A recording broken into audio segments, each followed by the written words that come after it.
Arkansas from Texas then? Was it work or? Well, it was right around the housing love work. The housing market was crashing in 2008, 9, you know, and we really were just trying to get out of the city. She was my partner then, but we recently married. And we couldn't walk our dogs in downtown. Well, thank you. Yes. We couldn't really walk our dogs in downtown Houston without having to give them a bath afterwards, you know, and it was just getting too city and too, you know, it was just too much. The energy was just weird there. We lived in downtown in a loft, and you know, we just wanted to kind of get away from downtown, and we looked around at the states that were next to us, and you know, you have that thought of Arkansas, and it's like, you know, those preconceived notions of like guys in the woods with banjos and all that stuff. And I think it's, I mean, you know, that's what people think about Arkansas. Deliverance. Yeah, exactly. And it's, you know, there are certainly pockets of that. And, you know, there's a Confederate flag that flies at the end of our Central Avenue here. And, you know, but there's also a lot of open-minded and beautiful people, and you know, there's a lot of love and acceptance. There's a really great arts community here. We actually have more art galleries per square foot than like anywhere in America, apparently. Wow. And so, you know, for you visual artists, that's a big deal. If you want to check out Hot Springs galleries, there's a lot going on here. And I personally, knock on wood, have never had any issues with being discriminated against for being brown and for being queer and for, you know, being very out there and being openly gay, you know. And so and I'm very loud with my activism all through the last administration. I was very, very open and vocal about how I stood in facing, you know, these atrocities that were going on every day. And I was writing about it, and I was reading about it on my open mic that I have. And so, yeah. So that's great. It's a beautiful state too. Yeah. So we just kind of jumped around and looked around at little vacation rentals and found Hot Springs. And it's like, what? There's natural water here that comes out of the earth that you can just fill up your bottles and drink for free. You know, we don't have to buy water. We just fill it up, and there's hot springs, and there's 3 million acres of national forest in Arkansas. We live on 17 acres at the bottom of a valley, and we have our own spring-fed pond that we can swim naked in outside. That's what I was going to ask, if the springs are open to bathe in. Yeah. Awesome. It sounds really tough. Yeah, could we get it's a rough deal, you know. Yeah, we need a redress. Yeah, put it in the chat, Gladys. Sure. We need a retreat. Really? And that's exactly what it is. I mean, even if you just come and stay here anywhere, it's kind of like, wow, Hot Springs is different from, say, rural Arkansas. You know, it's very intentional about its art and its tourism, and it's, you know, bringing people here to celebrate this national park. It's one of the oldest national parks in the country. You know, there's bathhouses that filter the water in, and you can go and sit in these 114-degree hot springs, and when you come out, you feel like you're on lithium or something. You know, it's just like, ugh. And then next door there's a brewery that uses the hot springs water to brew beer. So it's like you sit in the water, and then you drink the water and beer. It's really cool. It's a really cool place. And we just never turned back. And my mom and sister still live in Houston, so I'm always going to be tied there. But since I've been here, it's just been completely fertile ground for my writing. I think if I would have started my career in Houston, I just would have been another poet in all the hundreds and thousands of poets there in Houston, you know, but here it was like fertile ground, and I planted a seed, and you know, I've had tremendous success while being here so far. So I'm really thankful for the life that we've created here, and that I get to share it with people and change people's perceptions about Arkansas, you know, like. How long have you been living here? What? Almost 10 years. We moved in 2012. Mm-hmm. Okay. So right. it's on my bucket list, definitely. Well, good, Sally. Yeah, I will. You look me up. Look And at it's you. not that, it's not that far. It's not that far from here. It's not. No, It's yeah. 6 hours. No. Yeah. Yeah. It's Yeah, I've not gone bad. there in the baths and yeah, you could just go from one to one to another one, at least when I Yeah. went. I don't know what Yeah. it's like now with the COVID thing, but it was awesome. We need to organize It's a pretty fun. retreat there. That's and what I Yeah. was saying. We need a retreat. Hey, there you go. Yeah. Every time I'm my seeing husband Kay and I snapping come up over to there. Arlington, Kay's Okay, familiar with so- poetry readings, I guess. So let's go ahead and get started. So Jessica Rabbit. Okay, that's one of my favorite quotes. I'm not bad, I'm just drawn that way. That was a great movie. So I'm Melody Locke. I'm the president of WiVLA this year. I'd like to get started with our meeting. We have some announcements, but before we get started, Gretchen, would you like to read our mission statement? I would love to. Thank you for asking. WiVLA's mission is to provide an inspiring forum for women to explore and advance our creative development, to promote our work in the marketplace, and to infuse our community with our spirit of cooperation and invention. Thank you. Ta-da. Very good. I don't see, okay, so I'm trying, who is Jessica Rabbit? It's Darlene Kosserpour. I'm trying to figure out how to rename. I can't find it on my phone. Sorry. Usually under Okay. participants. Yeah, there's just, well, we can just call her Jessica. Okay, That's- okay, yeah. great. Don't We have a couple of board reports. Let me see. Gladys, did you have any update on the Awakening exhibition? I know that the paintings, all the images are still being evaluated. I think Rose is away for a few days, and her goal is to have everything completed by the end of next week. So we'll have the announcements for the winners. So, And yeah, then go ahead. and Marie will take August to get everything up on the virtual gallery. And I believe that the letters to the members who entered the exhibition will go out with the first week of August. I think near the end of the first week of August, Yes. if I'm not mistaken. Yeah. And I believe that for the virtual gallery for September and October, we have the two virtual artists and the writer, but we still need one literary person for November, December. So writers or visual artists who are writers, want to write, this is a great opportunity. I need I'll to know make- how to contact the person. Okay. I'll make an effort to reach out to a couple members I know and nudge them toward volunteering. Yeah, so Kathy, you were asking about how to notify somebody. Yes. So on our website under, oh gosh, is I'm not it finding it that way, but under events, I believe. I don't have the website open in front of me, but one of the items under there is the virtual gallery.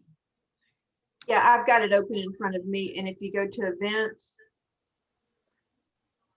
and scroll down to, I think, member exhibition, is that it? Virtual gallery, it's the fourth Virtual item. gallery.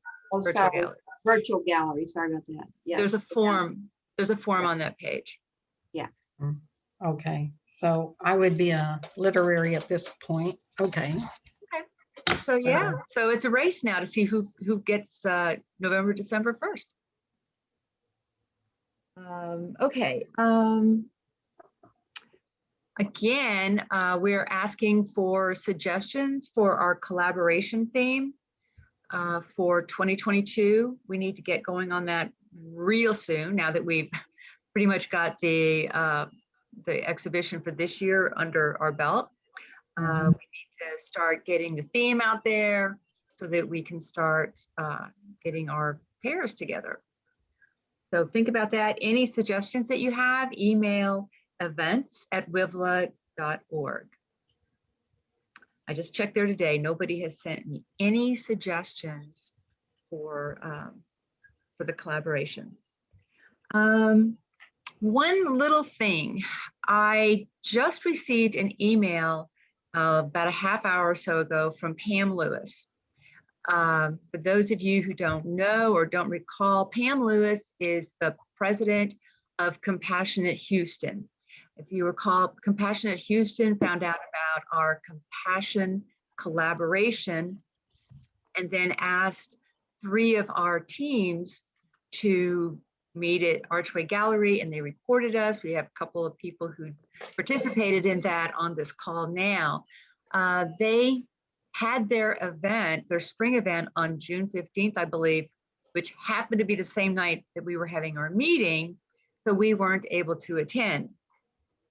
So she sent me an email today saying, okay, they're having another showing of it, and it is August 4th from 6:30 to 8 p.m. And then she sent me a link for people to register. She wanted to know if I could represent WiVLA during that. Of course, I'm going to be, I don't know, somewhere between Michigan and Arkansas. I'm not sure, but I will find somebody who will be willing to do that. We'll get that information in the link to register so that whoever wants to watch it can watch it. So we might be able to get that link in the newsletter because the newsletter will come out right around the 1st of August. Okay. So I'm going to, hopefully my Wi-Fi will be good at whatever hotel I'm staying in. I think I'm going to be in the Upper Peninsula actually, so that may be a challenge. Anyhow, so that's that. Stay tuned for that. I'm really hoping everyone can see it.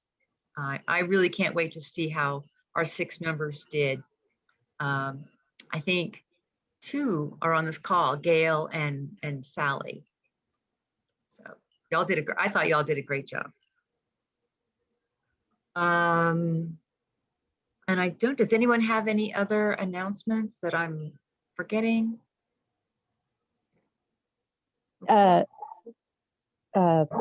Melody, did you want Yes. me to just give my plug about Yes. the membership directory that is on the WiVLA website? Yes. And it's a wonderful new tool that we have, and many of you have already gone on and updated your profile with like your bio and examples of your work. And it's wonderful to go in and to be able to see that, to just have it there out all the time for people to look at.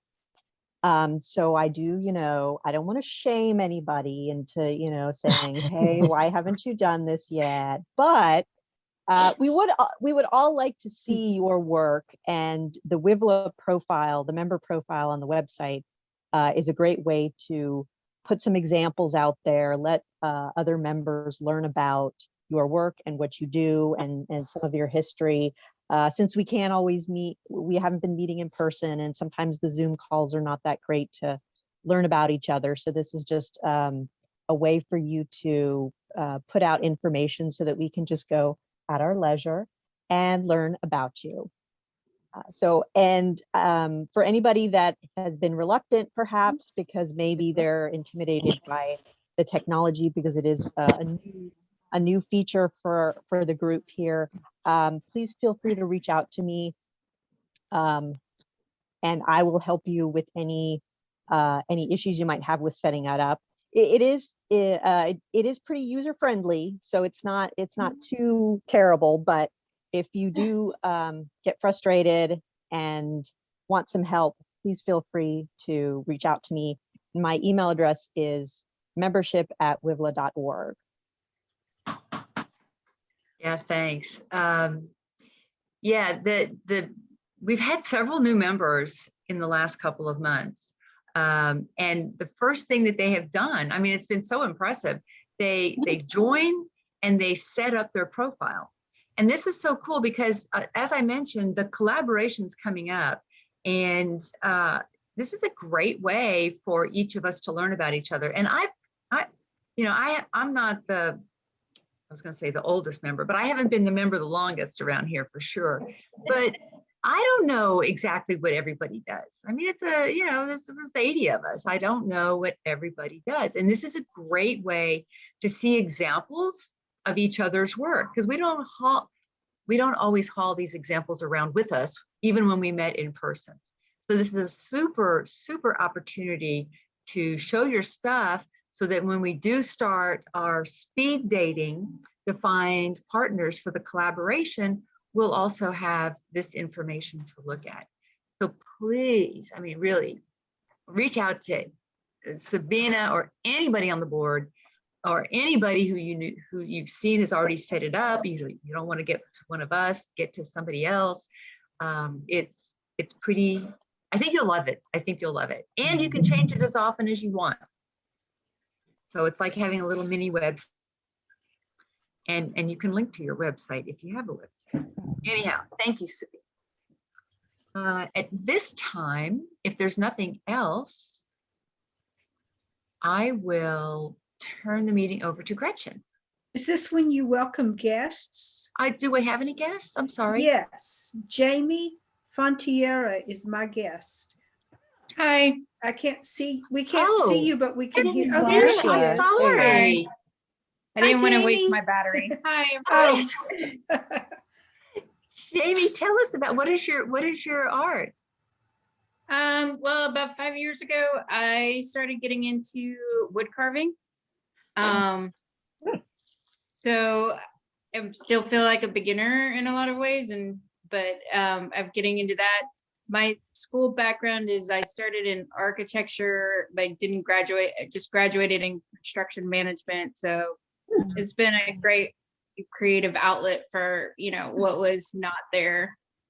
And beyond that, I do, feel comfortable more drawing than painting or anything like that. Well, welcome. We're so glad to have you join us. I was actually looking around. I did not see you. Is there anyone else who is a guest this evening? Okay. Thank you, Gail. Hi. Thank you. And welcome, Jamie. Glad you could make it, Jamie. Yeah. Don't feel like I'm just turning my video off because I was late coming home for work, so I'm kind of eating dinner and listening to y'all at the same time. So I don't want to subject y'all to watching me eat. So it's like dinner and a show. So do we have any, before we go, are there any new members here with us tonight? Linda, Hey, I believe, Linda, is a new hi. member. She joined since the last meeting. Anyway, I think earlier this month. So okay, great. I don't know if this is Welcome. your first meeting or, but thank you for joining us. Yes. So Linda, tell us just a little bit about yourself. So I am a content producer and filmmaker, and I produce educational videos for women and people of color. And cool. I am currently working on a docu-series on menopause. So, this is something that we know nothing about. Yeah, really, nothing. I wish I would have joined a month ago. I would have had some of you guys participate with my series, because I just had a huge shoot this past weekend. So anyway, it's to bring awareness about, the subject, something that we don't see, but yet so many women, go through. And so I just wanted to, bring awareness to that subject. So I am going to pitch that to the Discovery Channel and get it to air, or actually get it to get a green light so we can actually do episodes. And that's what we want to do. We want to continue with the episodes. I'm going to send a trailer to Discovery Channel, How tell them exciting. what we're gonna do, and then hopefully Excellent. we'll get the green light, and we can produce our episodes. And it's all about holistic treatment, how we can holistically treat our symptoms that we're going through, and every woman is going to go through this. So we just want to educate women from perimenopause to post. So And that's I my suppose- mission right now. But I just finished a Life Through Art series, and we're trying to promote that. That has been something that we're trying to promote to the educational institutes. So it's on 3 Texas artists, my grandfather, Ezekiel Gibbs, and Annette Lawrence. So it's about folk art and installation art. So that's me. Excellent. So- Well, welcome. And I just got to say, Linda, you have not, I was just talking about how all the new members have updated their profile page. I am not quite finished. I am eager to see you flesh that out. Yeah, So so we're- the name of my company is Gibbs Media Group, and I would encourage all of you to visit and see what we do. And I suppose you've seen the Menopause the Musical. Have you seen Menopause the Musical? It's pretty cool. I don't know if I have. It might be interesting to watch just to get, the flavor. Yeah, for sure. It's Another hilarious. resource. It's Definitely. interesting. Definitely. Thank you. What did you say your company is called? Gibbs It's what? called Gibbs Media. Media Group. Okay. .com. Yeah, that's the website. But Okay. yeah, we are 2 years old, and I'm a former educator, and it's all about producing content that's needed. And women's wellness is one of the areas that we are exploring. Well, I think you'll have something in common with several of our members, and there are, among other things, there are several former educators in our organization. And like there's probably a couple people in the meeting this evening that you would have something in common with. So Awesome. Great. welcome. Look forward to it. Thank you. I'm enjoying All right. it. So now, have I missed anybody else? I'm having a really bad job of picking people out here. Okay. Okay. All right, Gretchen. Okay, now, I would like to introduce our guest speaker of the evening, Coggin. I met her on Facebook 3-4 years ago. A mutual Facebook friend had shared one of her poems, which I just locked onto and became a Facebook friend, and we've communicated back and forth. In fact, I've even done a couple of visual art pieces based on her poetry, given her credit, of course. I fell in love with, and I am still in love with her poetry. She builds such rich worlds with her words. I mean, they're just, they're incredible. One of my bucket list goals is to get back to Arkansas, to Hot Springs one day, and hug her in person, meet her in person, show up for Wednesday night poetry, and maybe even, if I play my cards right, swim in her pond. So yeah, so y'all are in for a treat. Kai, the floor is yours. Thank you so much, Gretchen. I appreciate your heart so much. I do remember when you asked me if you could paint that poem, and I think it was Peace Bombs. And yes, I'm so moved just to be among other women and also other women artists. My wife is a visual artist, and she actually painted the covers for each of my books. And so we have a very strong relationship with the arts, and, art is the language of the soul. And no matter if we're dancing or painting or writing a poem or playing a song, it's how we express our journey as human beings on this planet. And so I'm just honored to share this space with all of you in your myriad art forms and your myriad lives. I have a close connection to Houston. As I was telling the crew earlier, I was born in Bangkok, but I don't really remember very much of it. My mom is a small Filipino lady. She's about 4'11", and she grew up on a rice farm.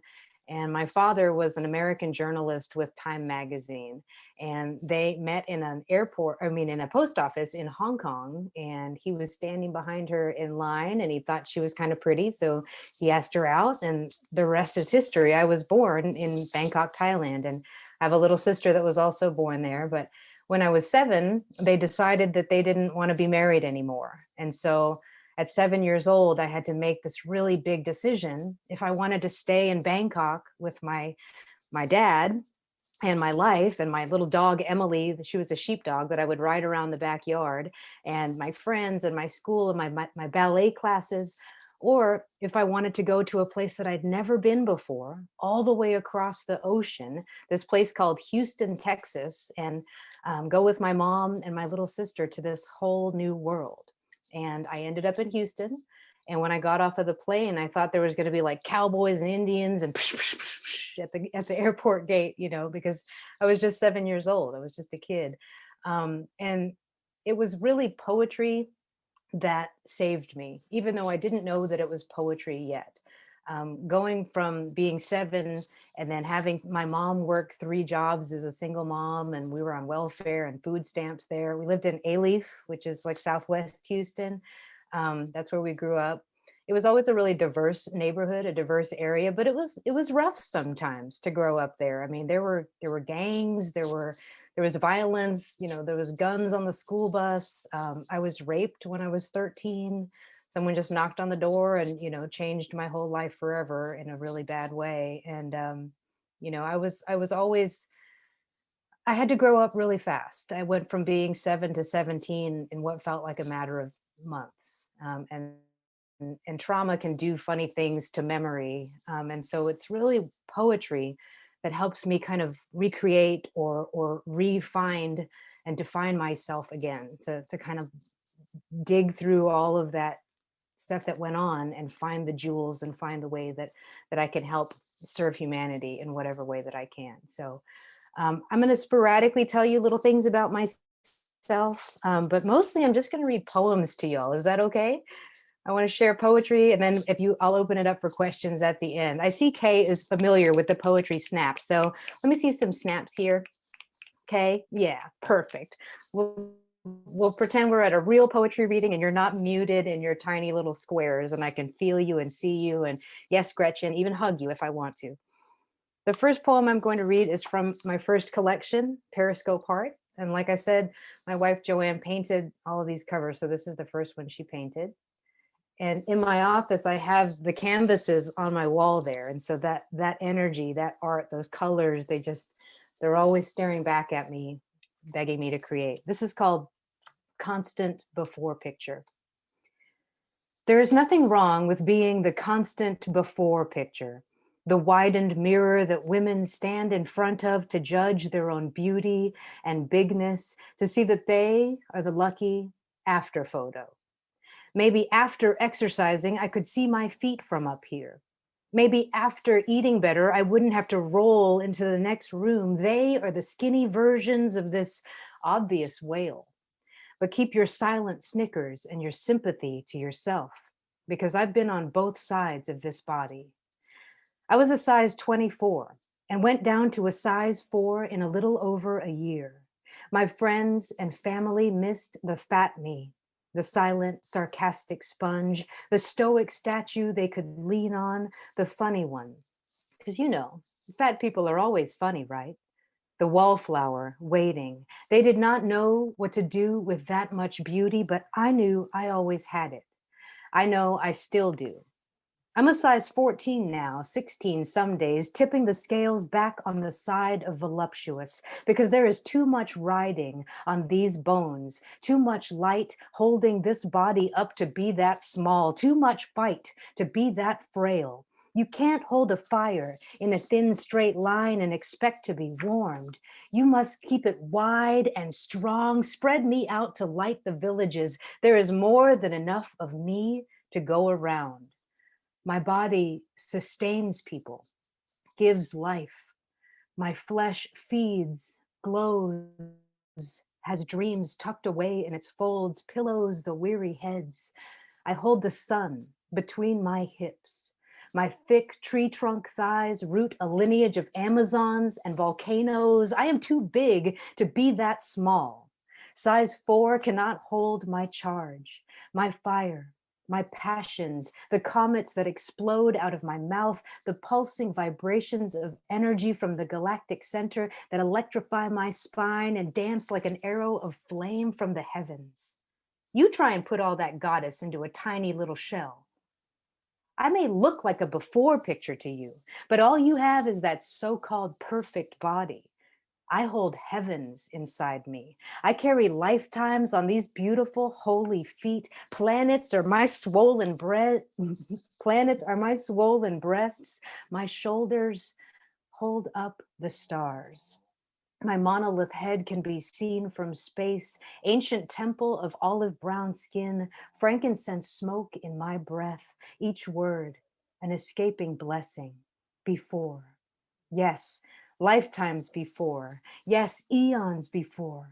I am a swirling galaxy in human form. Cut me cross-section and see the concentric circles of my orbits. I am an angel with clipped wings, here in this body to help you evolve, here in this form so that you can see yourself.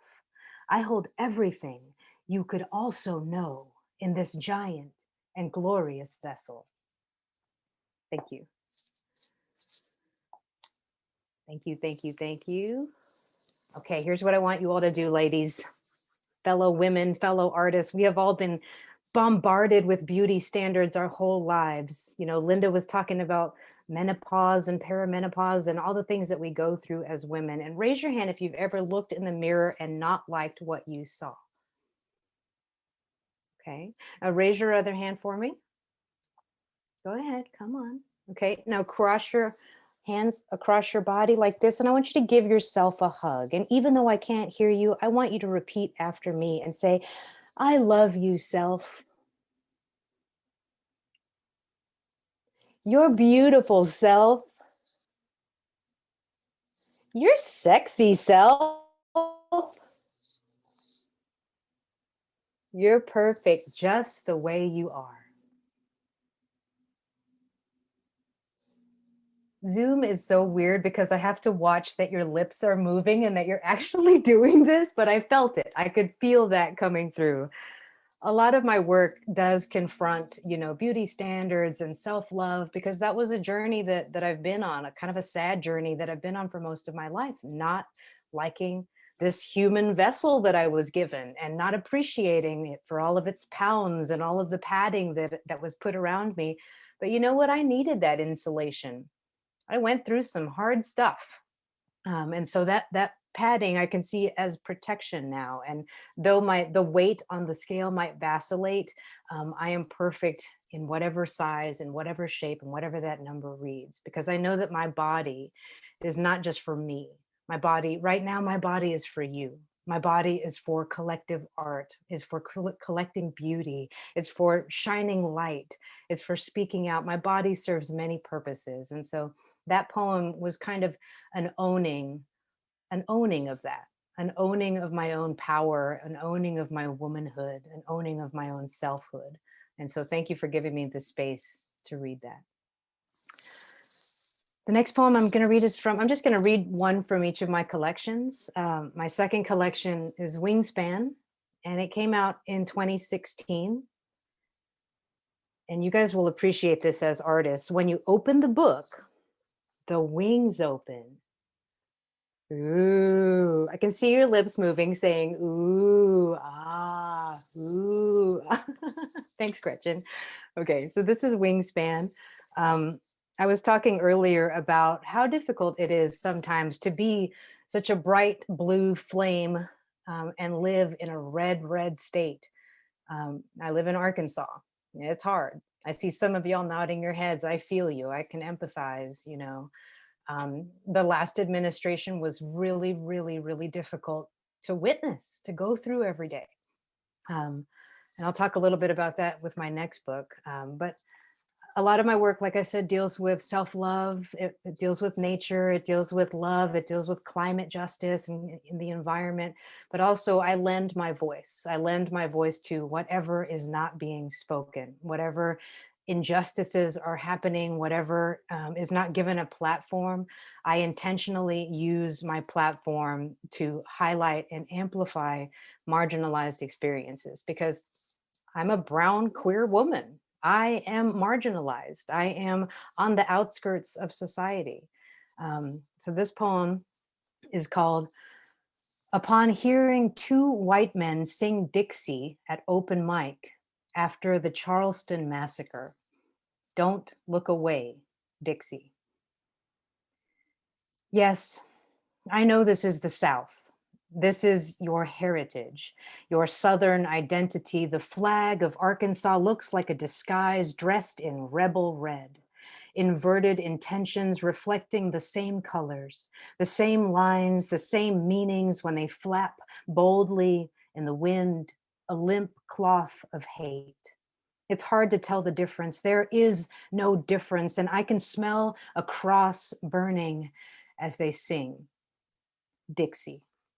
That boyhood harmony sung from the gentle poet hearts of two kind old white men at open mic still echoes like an unnamed horror, still permeates the air with visions of slave ships and cracking whips, still splashes droplets of scarlet across glowing white cotton blossoms hushed in a field, still swings like lifeless fruit. I cannot whistle along quiet acceptance. This sick stomach is a different kind of red flag. And these are just two kind old white men. But I cannot look away anymore. We must look history right in the eyes and see all of the tears that Black mothers cry. And I can smell a Black church burning as they sing Dixie, that Confederate anthem, that left, right, left, little jolly hooray. Boys, this is no longer the land of cotton. And I know memory is a hand you are reaching for in the dark, but the crimes of man are not forgotten. I know you'll take a stand to live and die in Dixie, but your perspective on history is not the only one that matters. You see, Black lives matter. And I will not look away when another street is painted crimson with the way blood spatters and pools under a young Black boy again. No, I will not look away as neo-Confederate flag rallies are happening this weekend at Walmart parking lots across the country. No, I will not look away because this country has done that for far too long. Do not look away. Do not look away. Racism flies a new old banner. The KKK is recruiting young members and Confederate flags are selling like bigoted hotcakes. Do not look away. Do not look away. Look straight at it all, America. Do not flinch or avert your eyes. How many more Black bodies have to fall before we call it genocide? How many more Southern Black churches must burn before we call it terrorism? How many more Black mothers' tears have to ocean beneath our feet before we take a stand? All I hear is die in Dixieland. All I hear is die in Dixieland. In Dixieland, where a rebel flag flies and Black boys die or are locked in prison, don't look away, don't look away, don't look away anymore.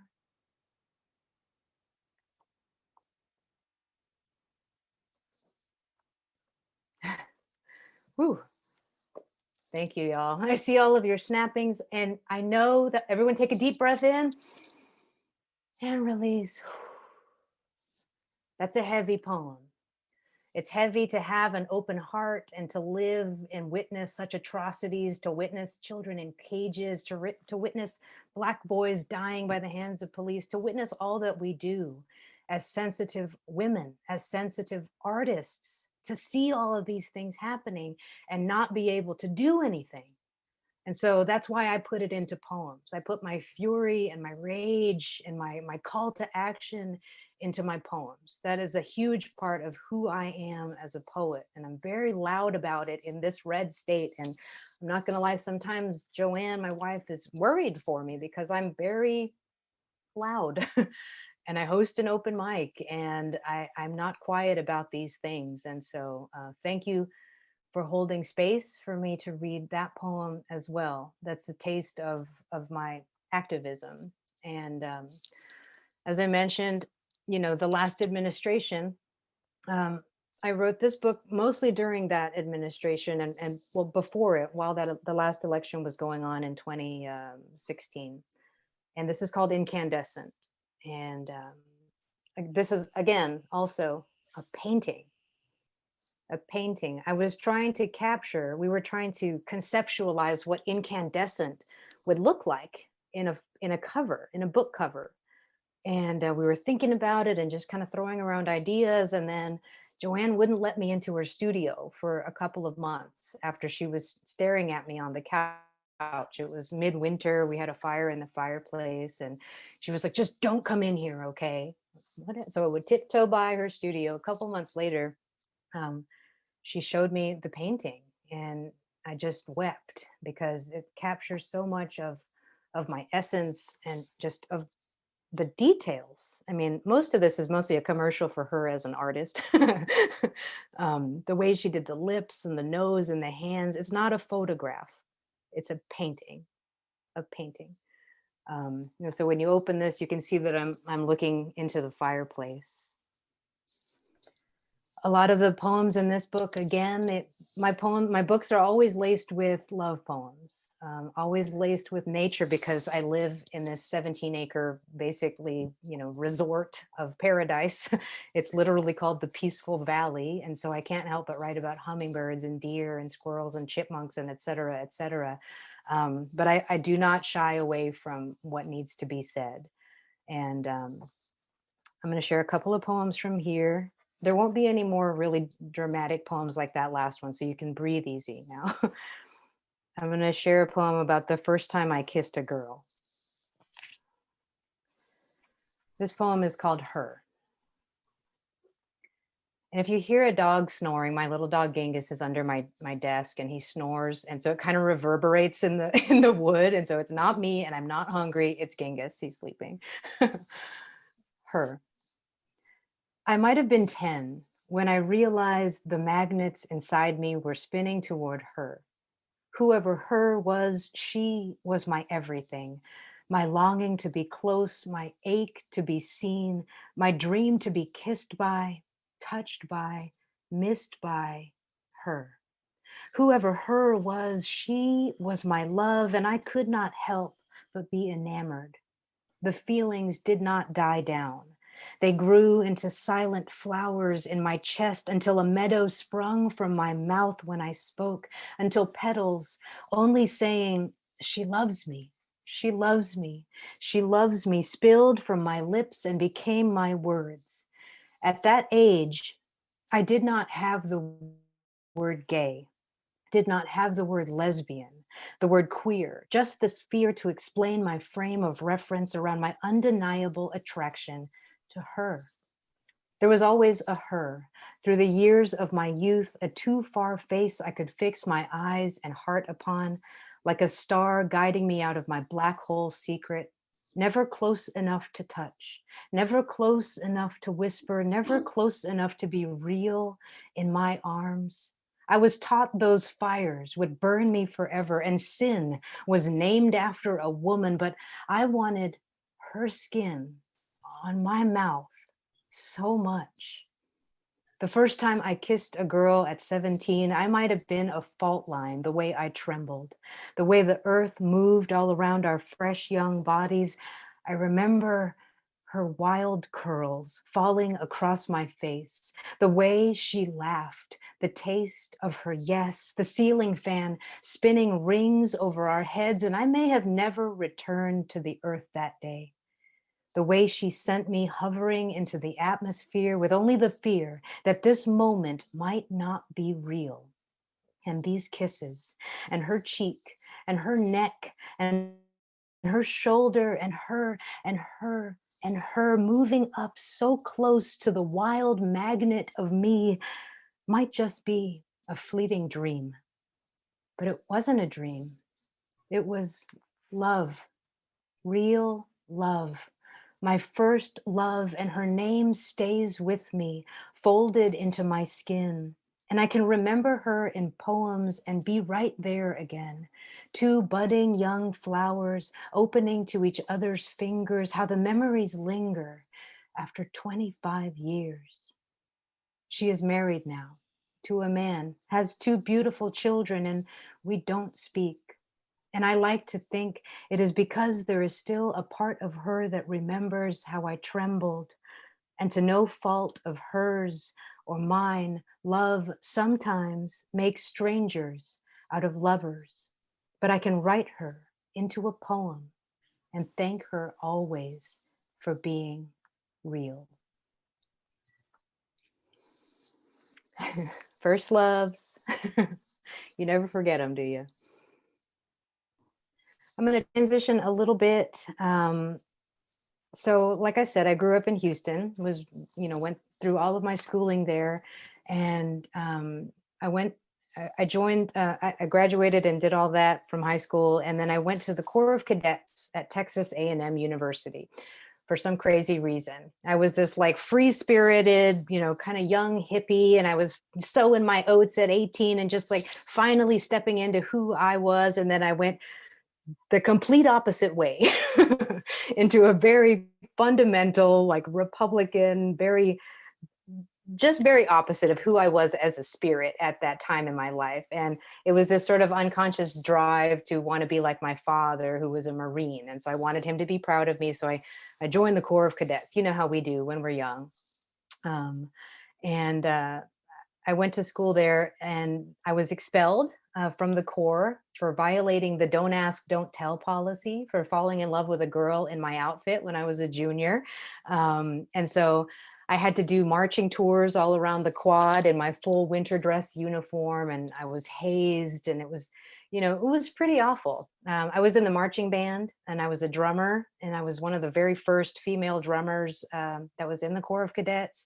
And there were just a lot of things that now, as a 41-year-old woman, kind of looking back and telling my story, I see that all of those situations I was in, they were there so that I could learn from them, that I could experience those things, but then I could turn around and help others.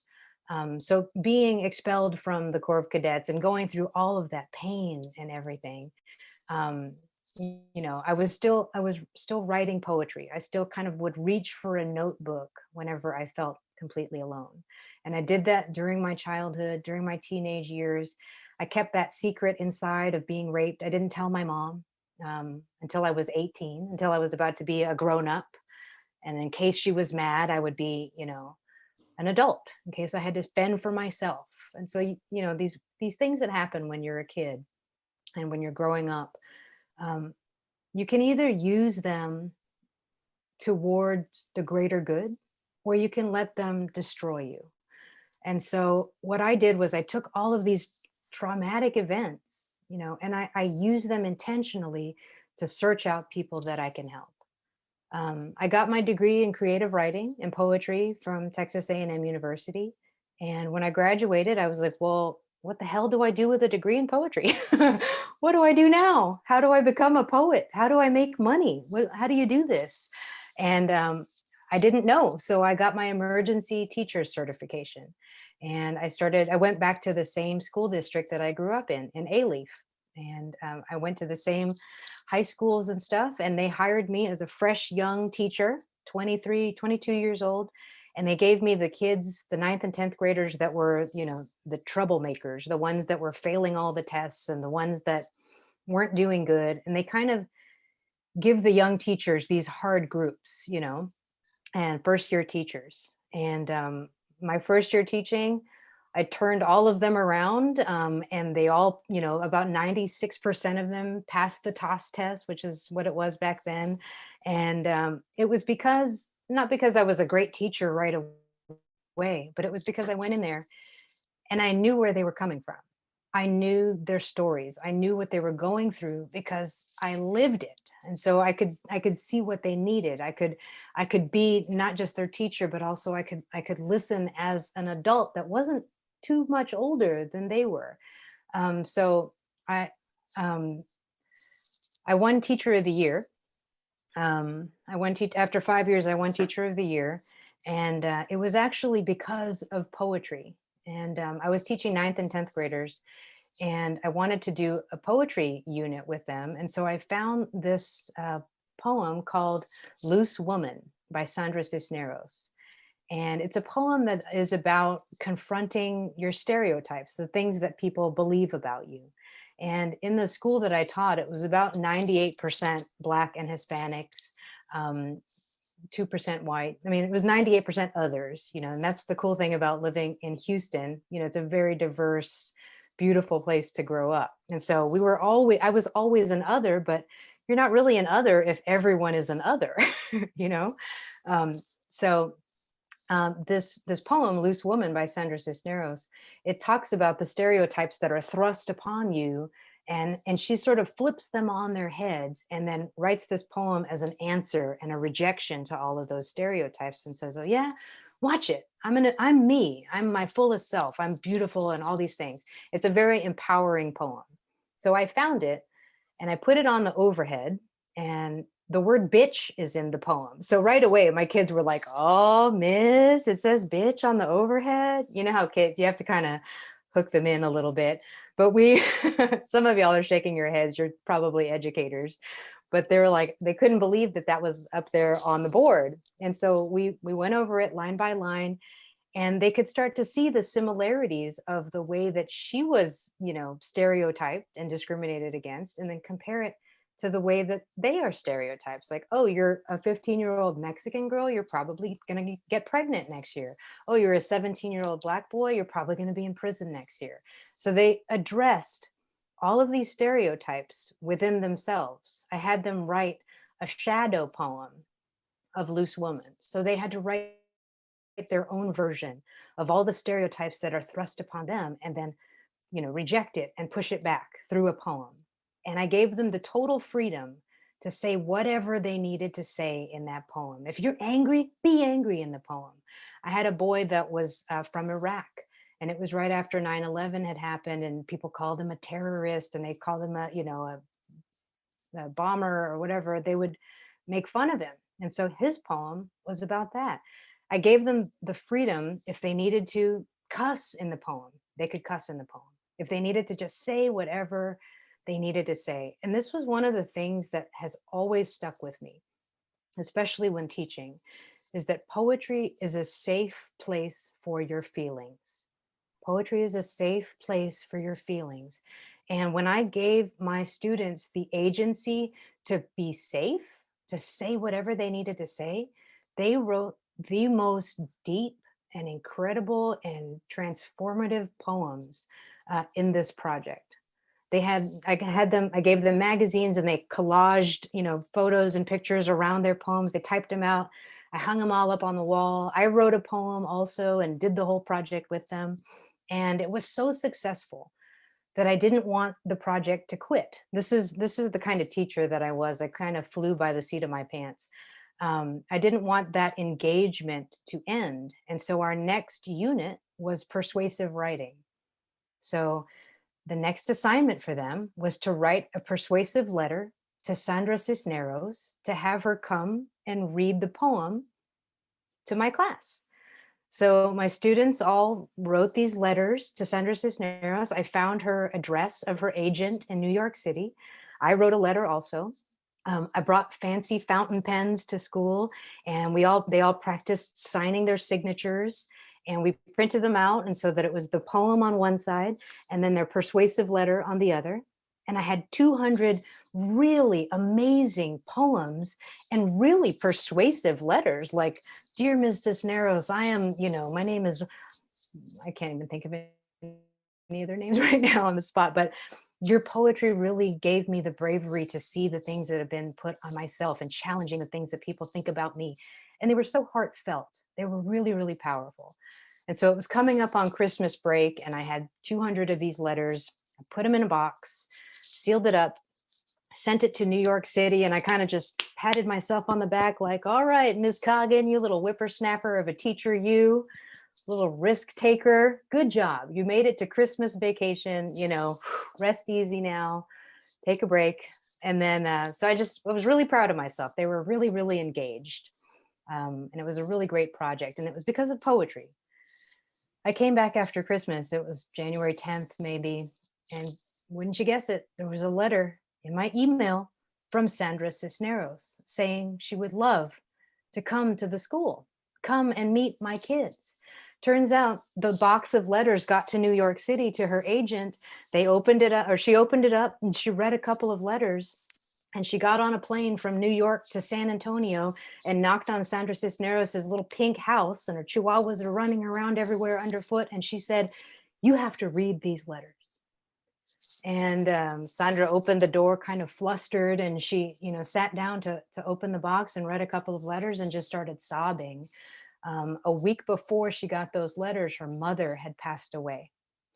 And she was in sort of a dark, deep spiral of like, I'm not going to write anymore, depression, nothing I do matters, everything is lost. She was in her own personal hell, you know, trying to finish this book and whatever. And all of a sudden, this box of 200 letters from teenagers in Houston, Texas comes to your door. So about a month later, she came to my school. We rented out the computer lab, and I got my kids out of all their classes for the day. And we dressed in our Sunday best.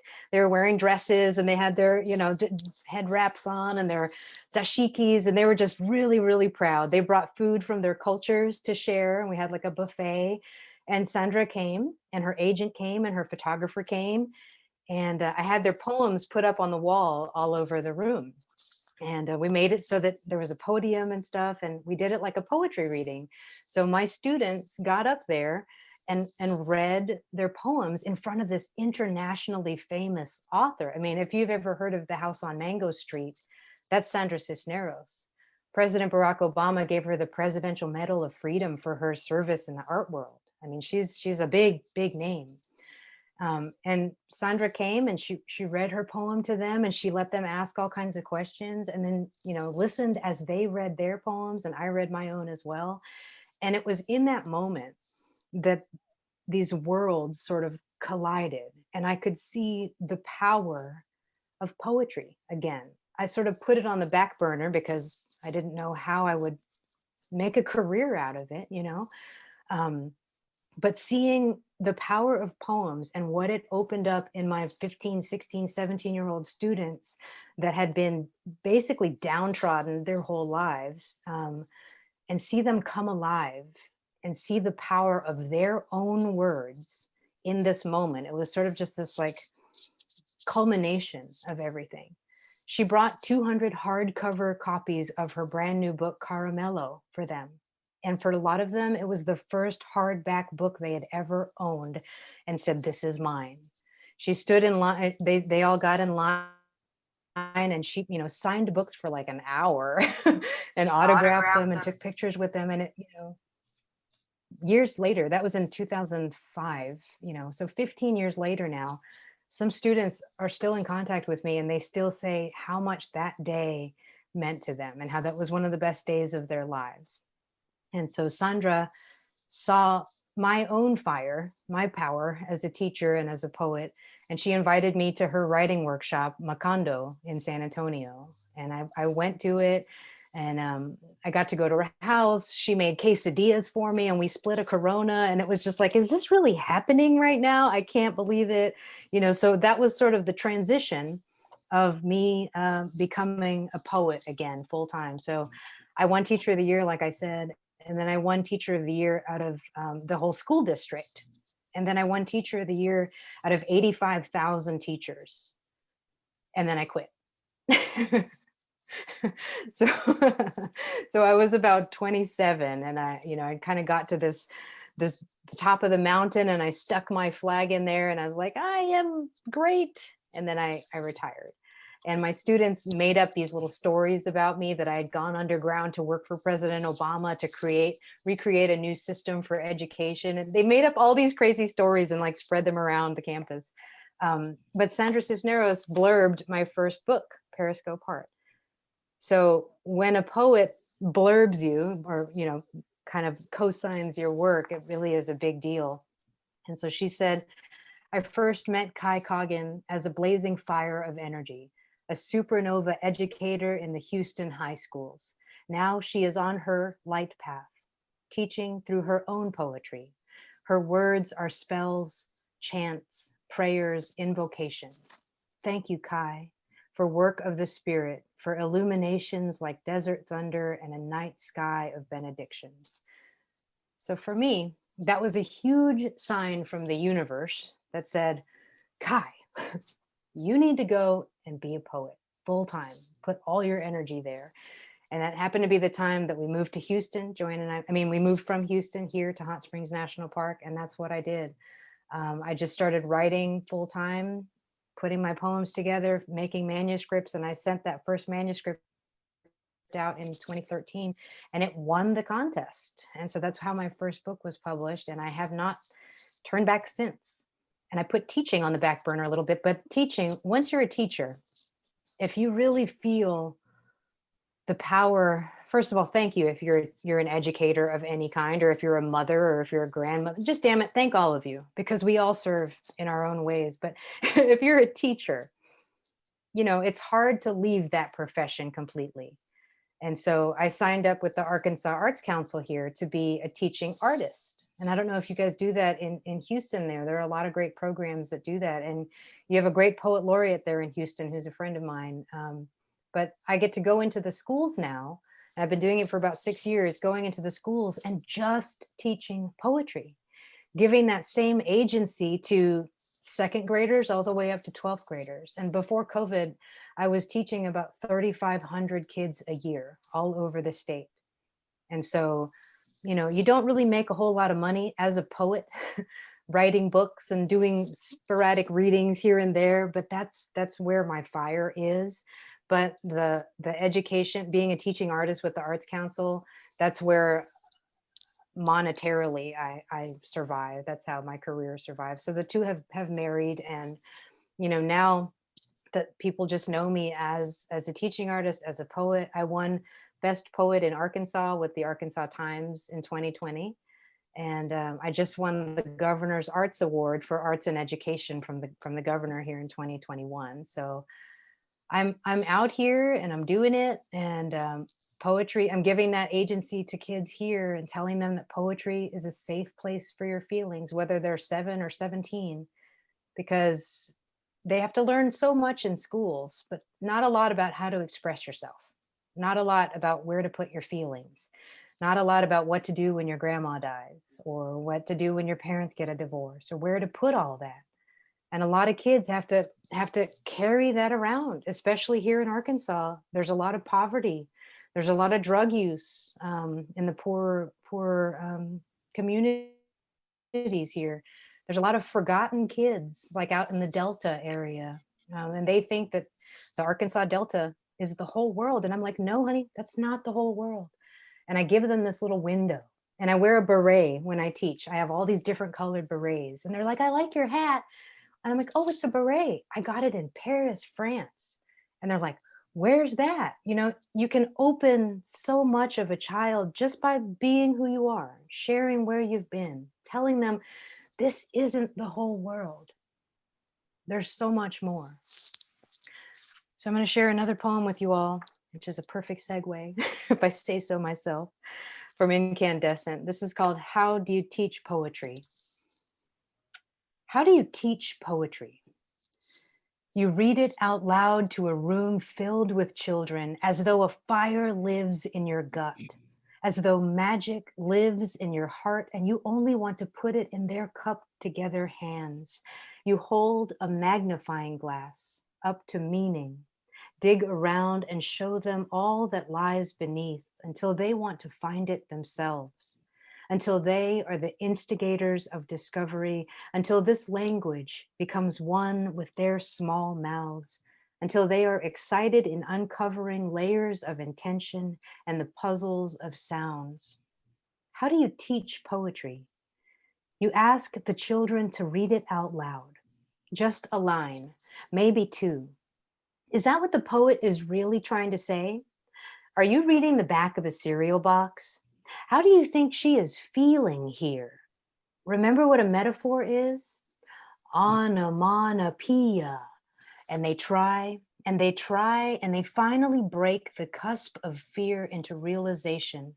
The stage fright becomes ownership. They invest in the feelings themselves, and the poem comes to life in their hearts. How do you teach poetry? Offer it as a safe room, a quiet place, a space without teachers, parents, adults, a sky to learn their own wings, to fly around, bump into walls, soar, hear the sound of their own inner voices, have the freedom to truly express everything held inside, that pain is not something they have to hold on to. Give it to poetry. Tell them poetry will keep your secrets. Poetry will not leave you. Poetry is yours now, forever. Children are much deeper than we give them credit for. Their eyes still open to the higher worlds, their spirits still in tune with intuition and grace. And in this room of poetry, in this carved out safe space, lay a welcome mat that starts with a smile and open a door to everything all at once. Thank you. That's also from Incandescent. So I am going to share a small film. Linda, you'll appreciate this, filmmaker. This is the short film that they made about me winning the Governor's Arts Award. And it kind of just gives you an overall window into who I am as a teacher and as an educator and as a poet in this state. And then if we have time, I'll read one more poem and then open it up for questions. So thank you so much. Here, I'm going to see if this works. So wish me luck. Share with sound.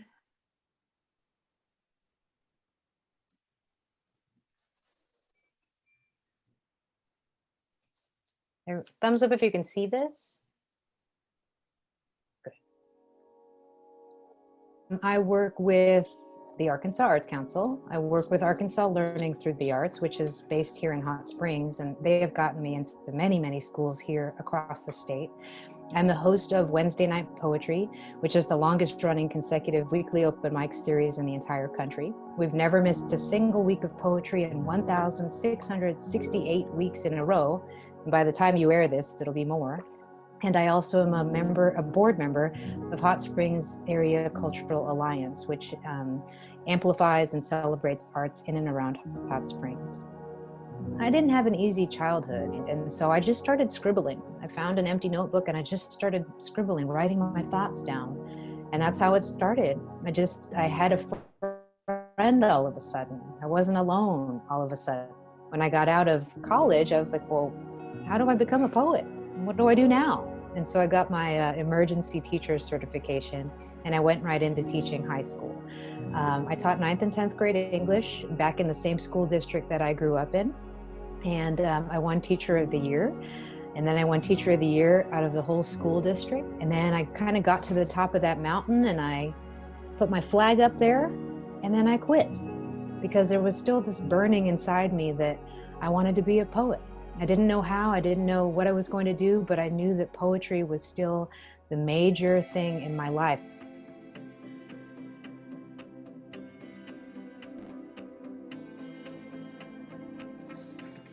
So if I had to do the math, thinking about the kids that I taught in Houston as a high school English teacher, and then coming here to Arkansas and working with the Arkansas Arts Council and Arkansas Learning Through the Arts, I would probably say I've brought poetry to maybe 15,000 to 20,000 kids over the last 20 years. wow, I've never had to do that math before. I'm really lucky. How do you teach poetry? You read it out loud to a room filled with children, as though a fire lives in your gut, as though magic lives in your heart and you only want to put it in their cupped together hands.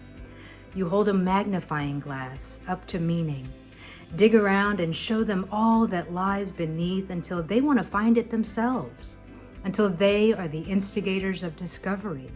And so what I tell students all around Arkansas is that poetry is a safe place for your feelings. That's my mantra. Poetry is a safe place for your feelings. And I've had some really heartbreakingly beautiful poetry written by 10-year-olds, 8-year-olds, 13-year-olds about things that you would wish would never happen to kids that age.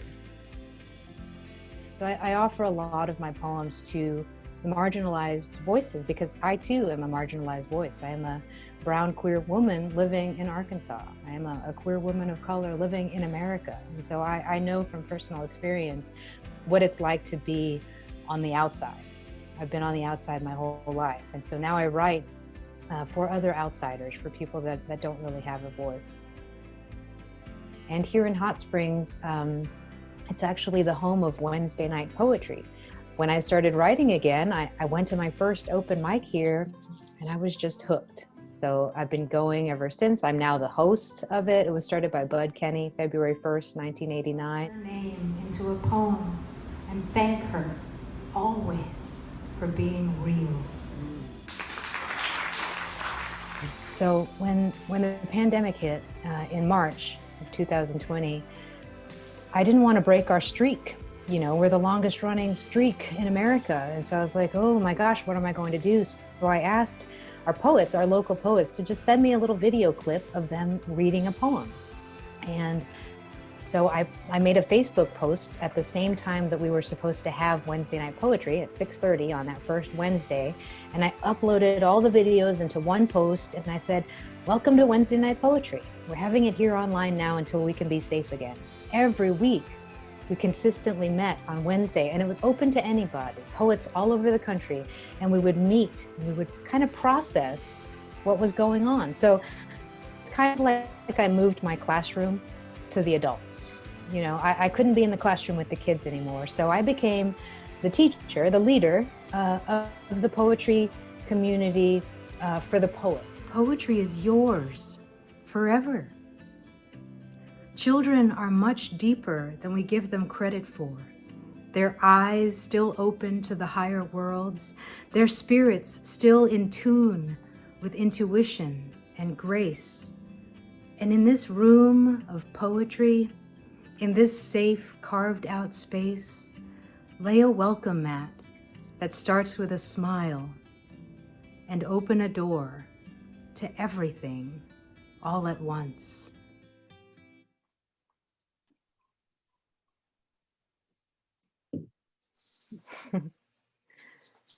Thank y'all. I know some of that was repeated, but you know, it goes in on different levels. So thank you for listening to that. Sally, Gretchen, should we open it up for questions? Because I want to give you all enough time to pick my brain or my heart, whatever you want to do. Absolutely. First of all, thank you so much for your powerful words. And thank you to Gretchen for telling me about you. And thank you. And you mentioned— Thank you, Gretchen. The poet laureate that you know here. Do you know Deborah Mouton? She was poet. Yeah, because we had her speak a few months ago. Yes. And she was as awesome as you are. And we feel privileged and honored to have you both. So thank you so much. Mm-hmm. Thank you so much, Sally. So, okay, first questions. Okay, Gail. Gail? The world of poetry seems to have changed a whole lot since I was a child in school. All they talked about was had to have the right number of syllables and the meter and had to rhyme and all that. So today there's lots of, pardon me, I don't even know the terminology to use. That's okay. Open verse, I think, is the Yes. term I'm looking Free for. verse. Free Free verse. verse, yes. But I don't know what poetry is anymore. Please just talk about free verse and what that really means. Okay. Well, free verse starts with free. And so that's kind of the basic thing that I tell students, you know, there's the rhyming poetry. And what I like to do is I like to really shake things up when I go into a classroom, especially a high school classroom. And Gail, you're a perfect example of what they tell you when you're a student. They make you read these old dead white guys, poetry of, you know, Walt Whitman and Longfellow and this and that, and they're great and all.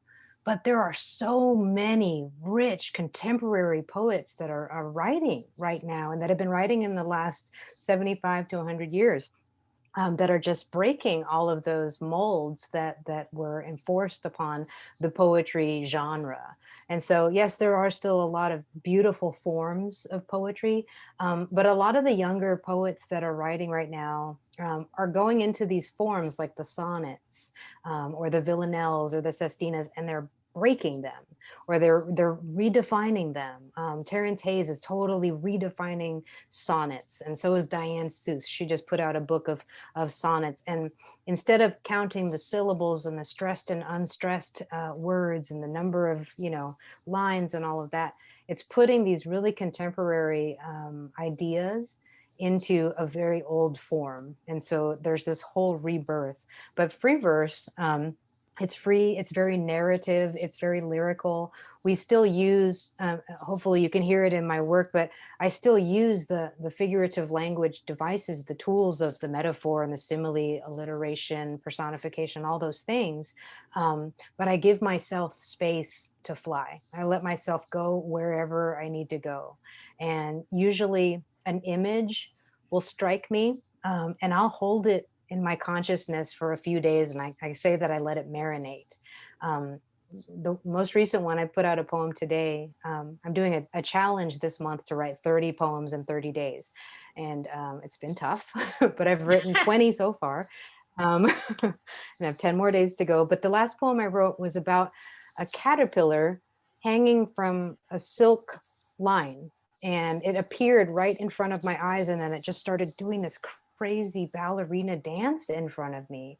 And I could not get that image out of my mind. And this happened a couple weeks ago, but the poem finally came out today. So with free verse, you can really hone in on repetition. You can create this imagery, and it really paints a beautiful picture without having the confines of form, of syllables, of, you know, having to stick to a certain number of lines or whatever, or rhyming. You know, I'll have rhymes in the poem, like within the poem, but they're not roses are red, violets are blue. You know, it's not very obvious, but the words will still play with each other. There's still a musicality to my poems, and to a lot of poems that are being written today.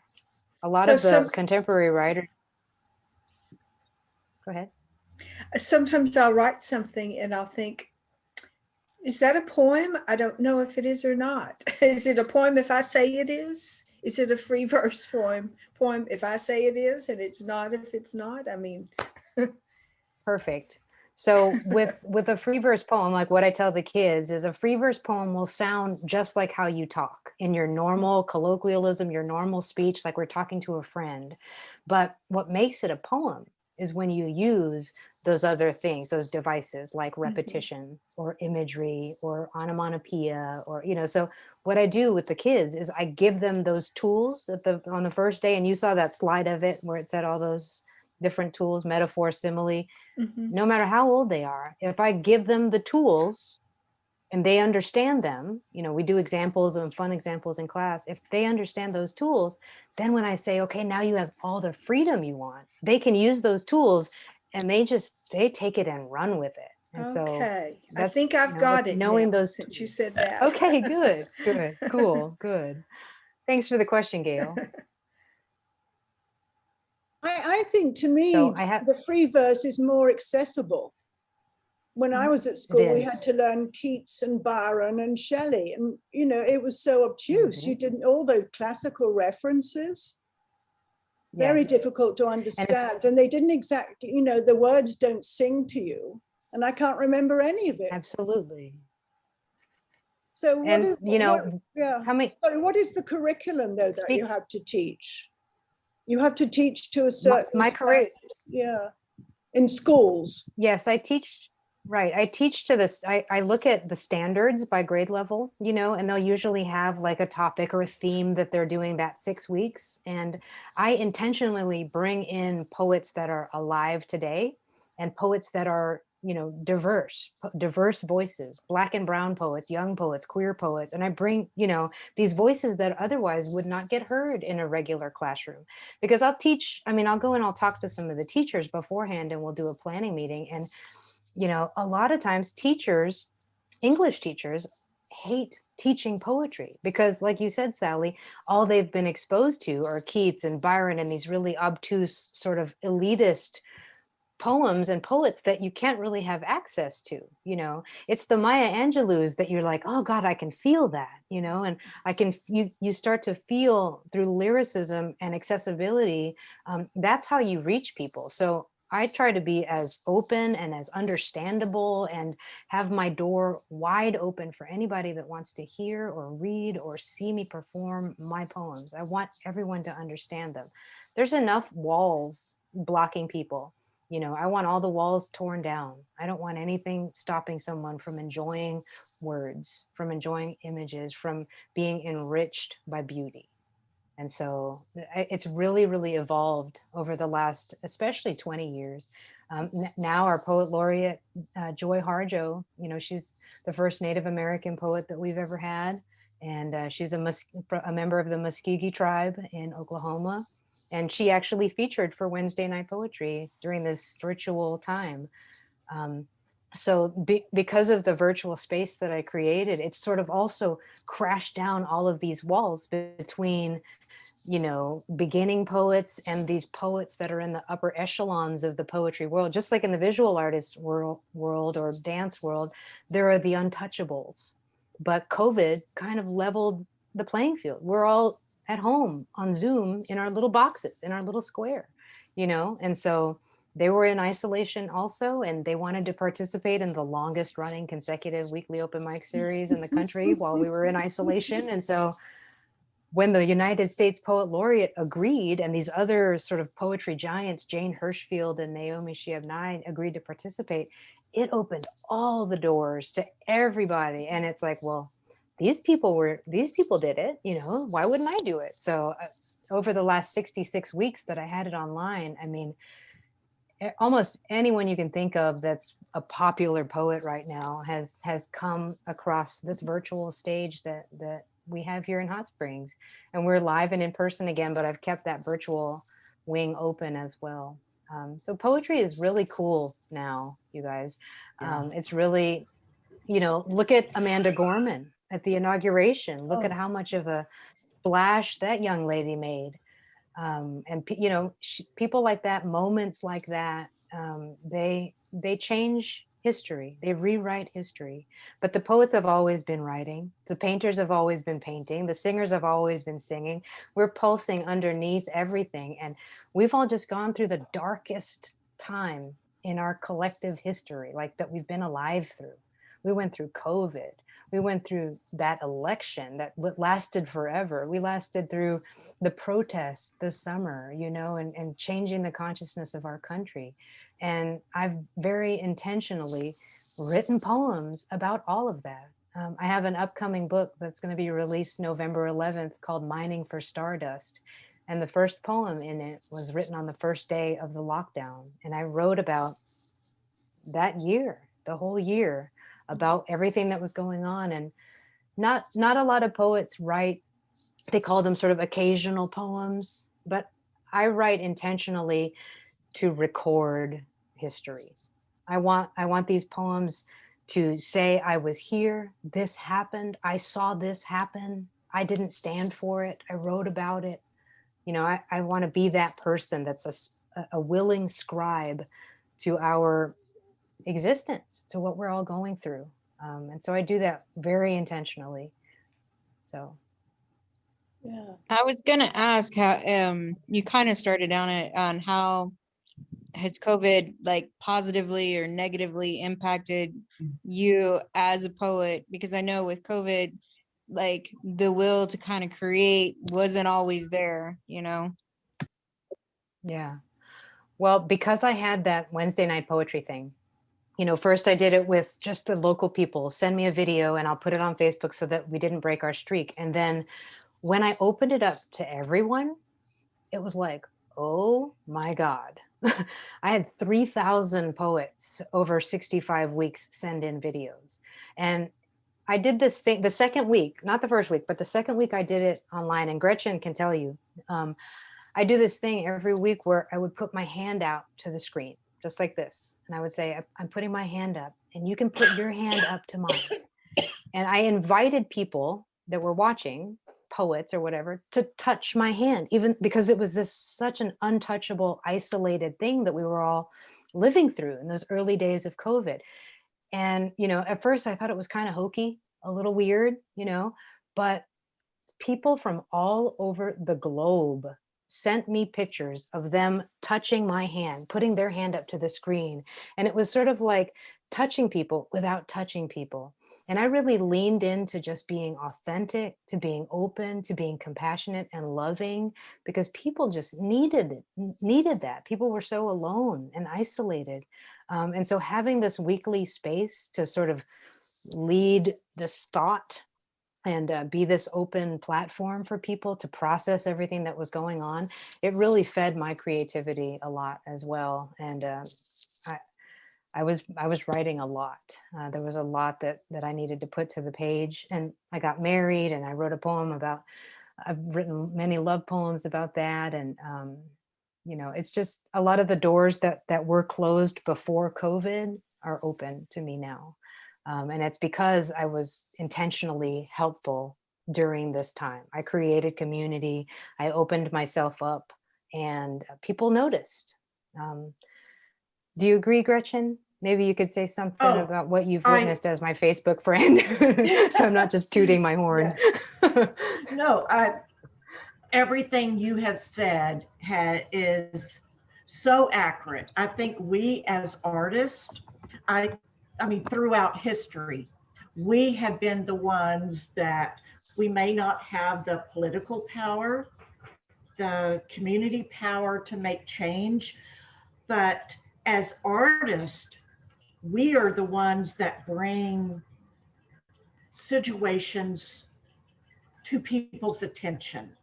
I say as part of my artist statement, I say, I mean, I do some fun pieces, but I do a lot of political pieces.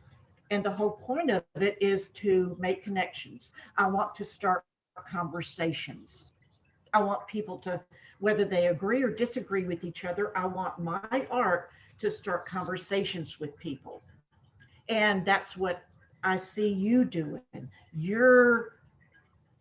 Whether I see people listening to your words, to the incredible worlds you build with your words, and that's an opportunity for people to talk to each other, go, this makes me feel this way, well, why? This makes me feel this way, and try to find meeting places. It's just, yes. What? Boopy boopy. Oh, it's Kitty. Patty, you're not muted. Sorry. It's okay. Hi, Kitty. Oh, it's okay. I got my own kitty cat here, right here. Yes, but artists are almost like the soul of a community, of a nation, of the world. Absolutely. And you're doing an exceptional job of taking that responsibility seriously. Yeah. I'm glad that you mentioned artist statements, because mine says that I facilitate empathy, and that's exactly what that's my main thing I try to do. I get people to feel. If you're not feeling Black Lives Matter, let me read a poem to you and make you feel that Black Lives Matter. Right. You know? Let me read you a love poem about my wife to make you see that we're not others, that we're just lovers. We're just people. Right. We're just humans. Right. You know? Because that's what poetry, that's what art can do. Yes, people do not find common ground in facts. Right. I mean, as we've Yes. learned over the past few years, people don't agree on facts, but everyone has emotions, everyone has feelings, everyone can recognize each other's feelings, and poetry, Yes. good poetry, good words, writing, art, visual art, literary art, any kind of art will invoke emotions. And that's where I think we can begin to change the world. Yes. And you do that. Thank you. Oh, thank you. We all do it in our own way. Yes. Yeah. How are we doing for time, Melody? We're getting really close. I just had a question. We do have Kai's email address, right? We have been corresponding with her through email. Yes, we do. Because okay, good. Because in addition to your honorarium, you also get a 1-year complimentary or honorary, excuse me, membership in WiVLA. Yes. And what I think would be, and so it'd be great if you could fill out your profile page, which is, but we will send you an email. We will send you email. We'll set it up and then send you email. But what I thought would be so wonderful is if she could attend our November readings. Even just as to attend. So every November we have poetry readings, and we have a theme every year. And so, Ellen, have we announced it actually? What the theme is? We have not announced it, and it's not just poetry, but certainly poetry is part of it. Readings. I just submitted the article for the newsletter, so would you like me to announce it tonight? Sure. Mask.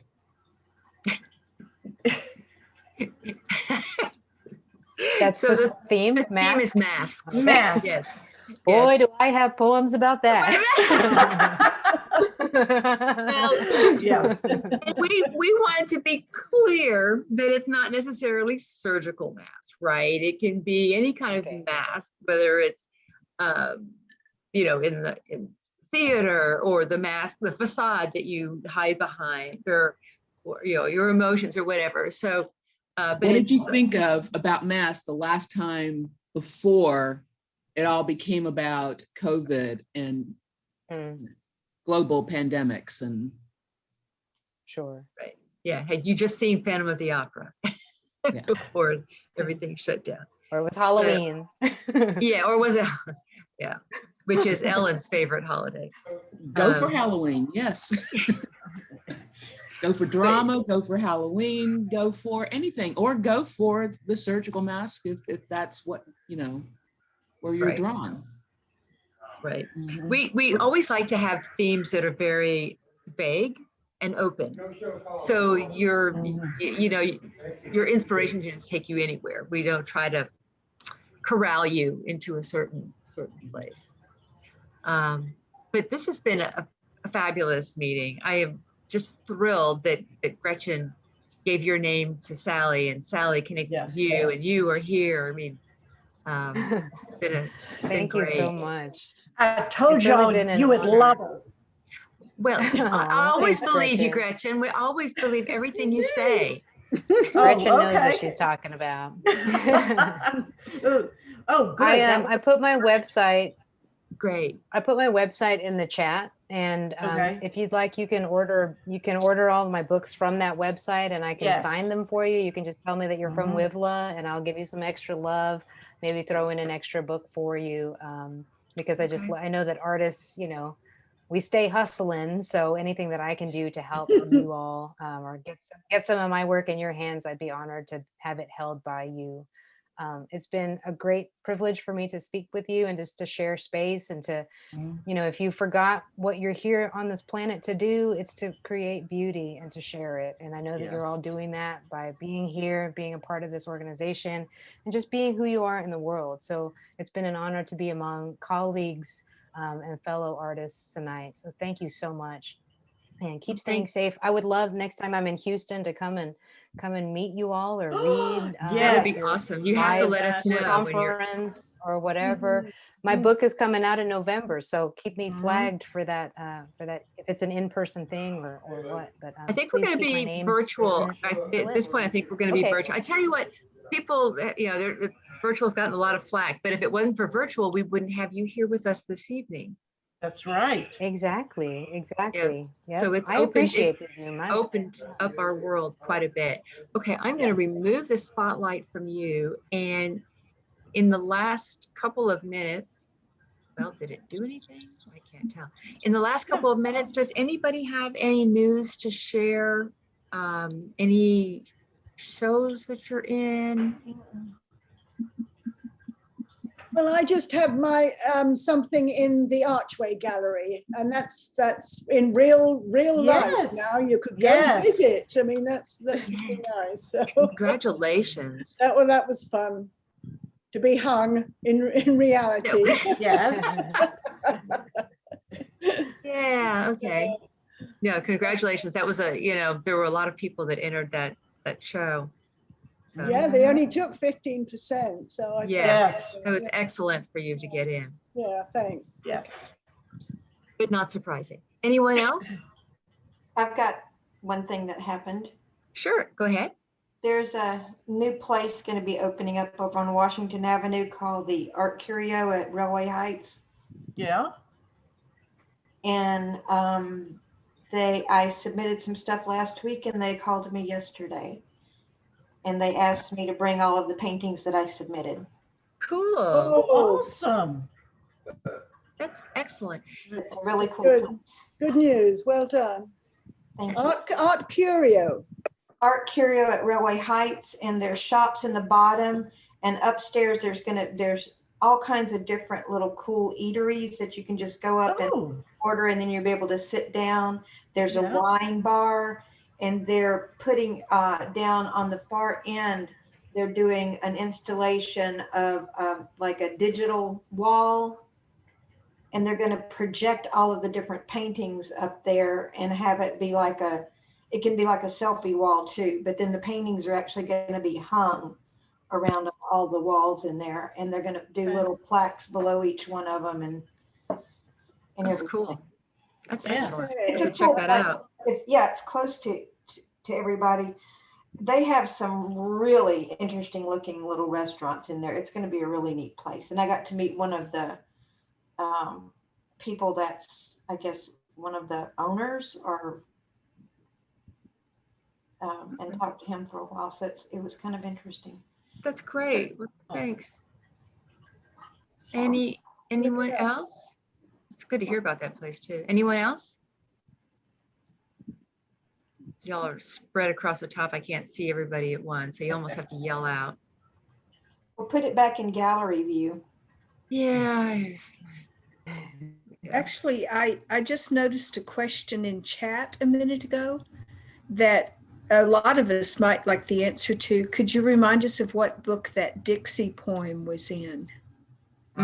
Sure, it's in Wingspan. Wingspan, okay. It's in Wingspan in this one. And I would recommend y'all getting each and every one of those books. And I love all of the covers. I love the way when you open the book, you see the full artwork. So now that y'all aren't muted here. Ooh, come on. Oh, I love it. Thank you. Now the night is complete.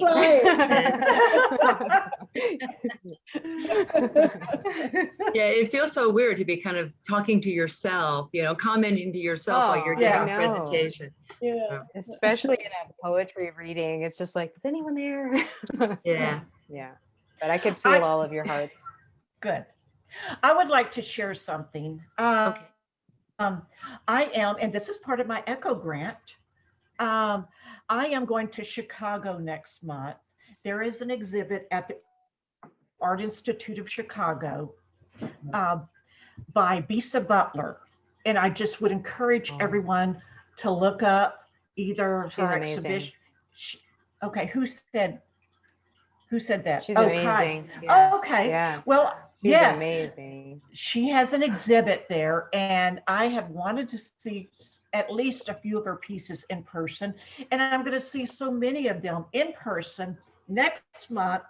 And I'm going with a friend, in fact, a WiVLA member, Heron, who could not log on tonight. She's having internet issues. And we're going to go there specifically to see that exhibit. I had put a call out to, on Facebook saying, okay, I'm going to Chicago to see this exhibit. Anyone recommend anything else we'll do? And we've got a lot of recommendations. But one of my Facebook friends says, oh, one of my good friends is the executive directors of public affairs up there. And I talked to her and she's going to give y'all a private tour of that exhibit. Oh my gosh. Yes. That's so cool. But I'm going up there specifically to observe that exhibit to be able to write some ekphrastic poetry. And I am just so thrilled about that. So I just wanted to share her name with y'all. Please look her name up. Bisa, B-I-S-A Butler. She is just an amazing art quilter. She's an amazing artist. So, I mean, the detail of her work is mind blowing. She had an exhibit here in Hot Springs during one of our art festivals. It's like, okay, this is not possible. Looking at that art, it's just like the level of detail and texture and shading and light that she creates with fabric. It's like, it's incredible. Whoa, it's otherworldly. It's amazing. Yes, it is. So yeah, I wanted to share that name with y'all. Thank you. Thank you. Okay, anything else? Well, ladies, this has been a fabulous evening. Kai, thank you so much for my pleasure making it such an enjoyable evening for us and sharing about your journey.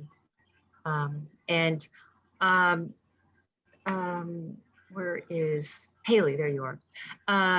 Is there any information that you need me to send you from the chat, or were you able to get everything you needed out of here?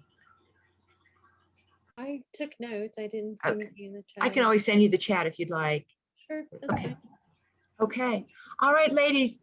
It's been a wonderful evening. Thank you. Have a great rest of the evening, rest of the week. And Kai, we look forward to seeing your profile page on our website. Yes, absolutely. Thank you. I'm honored to be a part of your group. Thank you. I would love having you. Thank you. Thanks, everyone. Bye. Bye. Bye. Happy travels, everybody. Yes.